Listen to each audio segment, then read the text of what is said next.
Hey guys, Joe here, and here we are for the top 5 strongest characters in Super Smash Bros. 4, and for the Wii U and 3DS. Now these will be going over the characters that kill extremely early, that do a ton of damage, and are very slow. If you do enjoy, make sure to leave a comment down below saying your top 5 strongest, and press that like button. But let's get started with the list of the top 5 strongest characters in this new game. For number 5, I did put Littleback. Now, he is a very ground-based character in this game, which is not the best because aerials are very important, but a good thing about him is his strength. Now, his smash attacks do like 20 or 30 damage if they're charged. They do a ton of damage, they kill extremely early, like 60% against certain characters. They do very well, he's a very strong character, he does very high damage, and he's just very cool looking, to be honest. But definitely very strong. I would recommend playing Little Mac if you do want a character that does quite a bit more damage. Now he is very ground based, as I said, which can make him a bit harder to play in certain matchups. It can make him a bit worse. Also, his recovery is pretty dang bad, so it does make him not the best character in the game, definitely. Some people say he's one of the worst. But I do think his strength makes him go up in the tier list. I do think that he is not way too bad, and I think that if you play him right, if you don't go way off the stage, if you take the middle of the stage for yourself, shield any projectiles, and if you do stuff like that, then you'll be able to hit the opponent, do high damage, get the kills, and show how strong you really are inside. For number 4, I did have to choose Shulk. Now the reason for this is his Monado arts. These things are very strong and give him the power that he does need. What you can do is just start off the game in Buster mode. This will give you really strong attacks that do little knockback, but that's not really the point. The point of Buster is that you do damage. You can quickly get damage with the neutral air, smash attacks, up air, back air, any of your aerials that you really want to do. And then after you get the high percent, you can go into your Smash Monado and you'll start getting the early kills. Now with the Smash Monado, you do a ton more knockback, which can kill the opponent at stupidly low percents. You can go for down throw to kill, you can go for forward air to kill, you can go for neutral air to kill. If you get any smash attacks, you'll pretty much kill it like 70%. It's so strong. He's a very, very strong early killing character. Now the problem about him is that if you are in the Smash Monado, you will yourself die extremely early, so it can make you not the best in some situations. You aren't as much of a tank as the other characters. You can go into shield, but that will make your attacks not kill as early, so it will make you quite a bit less strong. He's definitely one of the most powerful damage dealers slash killing people early characters in the game, and is very strong, so I would recommend him if you do need a power character on your side. For number 3, I chose one of my favorite characters and most fun characters in the game, Donkey Kong. Now in this game, Donkey Kong got quite a few buffs and is actually somewhat decent now. Some people do say that he is one of the worst characters in the game, but in my opinion he is very decent. He's not definitely one of the best, but he is pretty good. Now what Donkey Kong does bring to the table is high powerful attacks.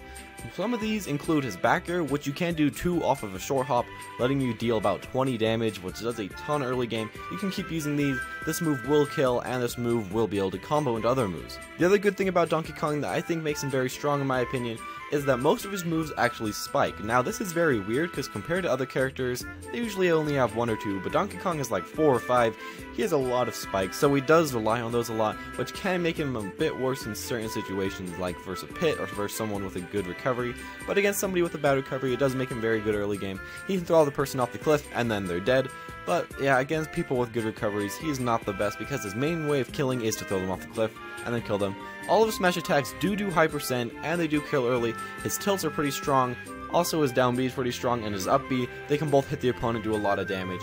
Donkey Kong does a lot of damage very early, does high percent, but he is pretty slow, which is his downfall. That's his downfall of a lot of these characters.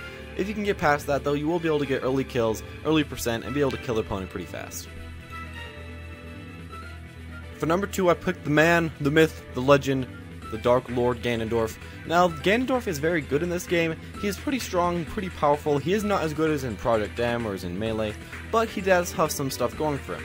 Now, some other stuff that he does have other than a kind of gimmicky B move is he has very strong, pretty fast smash attacks comparatively to some other slow characters, such as his up smash and his side smash. His down smash is pretty slow, but it will attack between both sides of him, and all of his smashes will kill very fast. He has a side B which will grab the opponent and do high damage. After it grabs the opponent, you can either go for another side B, a down tilt, shield grab. You can do a lot of other stuff depending on what the opponent will do out of your side B. He has a down B which can kill the opponent. He has an up B which can also kill the opponent by grabbing them, blowing them up, shooting them off the cliff. And he has some other stuff such as aerials, forward air which can kill the opponent very quickly, does high damage, down air which can get you some other combos into it, up air which can go up air into up air into up air, and back air which is a very strong fast kill move. He does definitely have a lot of stuff going for him. He's very weird to play and a bit slow, but if you can get past that all, you can play as your Dark Lord Ganon. For number 1, I did have to choose Bowser. Now Bowser is probably the best character out of this whole list, just as far as carries and stuff, but what Bowser does is he kills the opponent extremely fast. Now by extremely fast, I mean like 50%. Now Bowser has some moves other than his smashes, which are very good. He has moves such as his forward air, which can go forward air into forward air. It does about 10 or 11 damage, which is very strong for a forward air. He also has back air, which is pretty much a kill move, and it does come out very fast also. He does have down air and down B. These moves can break shield, but I would definitely not recommend to use them way too much. If you're going for a down air move, then I would say just don't go for down air. Go for down B, it'll break the shield more often than her down air. Another thing that is very good about Bowser is his up B. Now with Bowser's up B, he can move around the stage pretty fast, but the best thing about it is that you can go up B out of shield to get somewhere safe and to get somewhere without getting attacked. It will do high damage to the opponent and it will hit them a bit away, so it does give you time to rethink yourself. So overall, I do think Bowser is a great character. If you do want a very strong character that you want to be very good and maybe win some tournaments, I would definitely recommend Bowser. He's definitely the best out of all of them, but all the other characters do work pretty well. So hopefully you will pick Bowser after this, now that you know how strong Bowser is on the inside. Thank you all for watching. If you did enjoy, make sure to press like, comment what you do think are the top 5 strongest characters in your opinion, I'll do a read up of that, and subscribe if you really did enjoy this video. If you didn't, then of course don't do any of that stuff, but if you didn't, then why are you still watching this video? Thank you all for watching, and I'll see you all next week with my new top 5 video.